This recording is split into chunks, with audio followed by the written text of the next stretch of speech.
So, have you guys heard about Tony Snell and his situation? Tony Snell's guy in the NBA is famous for playing. I think he played like 20 something minutes in an NBA game and had zero stats. He was a guy who did that. Like, had no stats, like no fouls, no shot attempts, no points, no rebounds, no assists, no steal, no nothing. Just and played, like I said, I think it was like 25, 22 minutes or something, and had zero stats. He's a guy that did that at one point in time in his career. So he's played 9 years in the NBA, a little over 9 years. And he's wanting health care. Once you get to 10 years of service, you get health insurance as part of your pension plan. And right now he's in the G League, and he's looking for a team to sign him so he can be part of the pension plan. And he wants to be part of the pension plan because he's got two autistic children.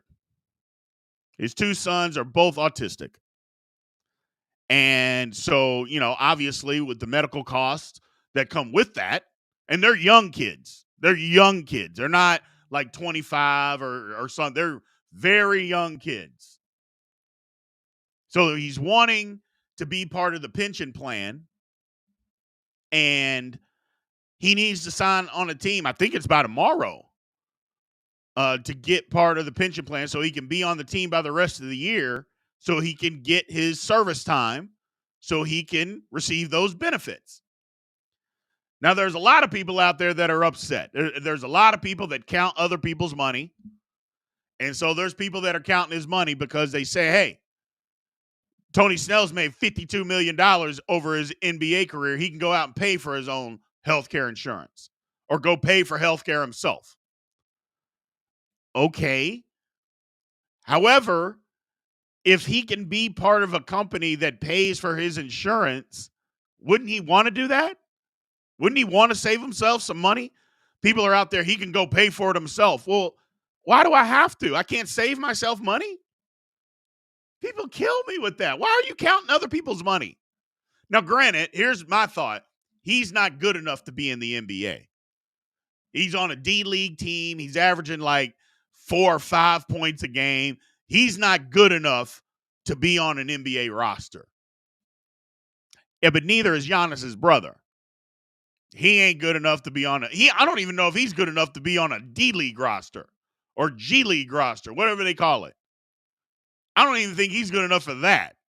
But yet there he sits on Milwaukee's bench every night, getting mop-up minutes. So there's that. There's that. So I don't know. That's the thing about Tony Snell. I just think the whole thing is wild because I don't think people should be counting other people's money. That's my point. Stop counting other people's money. If you like them, you don't like them, whatever. But don't tell me that the guy shouldn't want to get on an NBA roster so he can try to get pension for healthcare to save himself some money. Now, whether he deserves to be on an NBA roster, that's a different conversation. That's a totally different conversation for a different day. But let's not act like he shouldn't try to do that. Of course he should. Of course he should. So it's just interesting to me. And people talking about how much money he has or how much money he's made, that's irrelevant. That is literally irrelevant how much money the guy has. Just because he wants to save himself some money. I mean, I brought it up to a buddy of mine. I'm like, well, look at Bill Gates' wife, his ex-wife. They got divorced, and she got all this money. You don't think in her divorce that she had a stipulation that she got insurance through Microsoft? Of course she did. Of course she did. I mean, she got billions of dollars. You don't think that she can afford healthcare insurance? But that's not what you do. If you can save a buck, you save a buck. It doesn't, Jeff Bezos' wife. walked away with all those billions of dollars. You don't think she put in their divorce that she got insurance through Amazon? Of course she did. What's wrong with saving a buck, man? Especially on healthcare. I mean, healthcare is expensive. And it doesn't matter how much money I have. I don't want to pay that if I don't have to. I would rather use insurance. That's why we have insurance.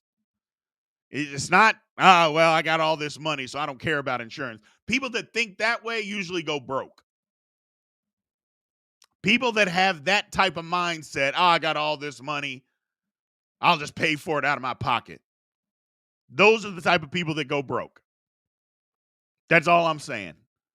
Those are the types that go broke.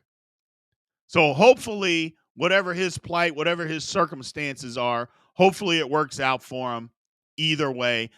Again, I'll be the first one to tell you, he's not NBA roster worthy. However, there's a lot of guys out there that aren't NBA roster worthy that are sitting on an NBA roster. So maybe some team picks him up and just sits him on the end of the bench. I don't know. But I know his last few years, he wasn't great. He's still playing basketball. My whole thing is he's trying to get back into the NBA. That's why because he could go overseas and make money, but you're not going to go overseas and then come back and play in the NBA in the same season. So I think his plan is to try to get on an NBA roster, get that 10th year service, and if he wants to keep playing, then he'll go overseas and he can do that. Tough situation, though. Very tough. Hopefully it works out for him. But people got to stop counting other people's money. We got to stop. Don't count the man's money. And I don't even say, hey, look at his kids. You got to do this. Just if the man wants to save money to take care of his family with healthcare insurance, then by all means, do that. And it doesn't matter how much money he spends or how much money his wife spends, whatever. If he still wants that to take care of his family, then he should try to do that. More power to him, man. More power to him.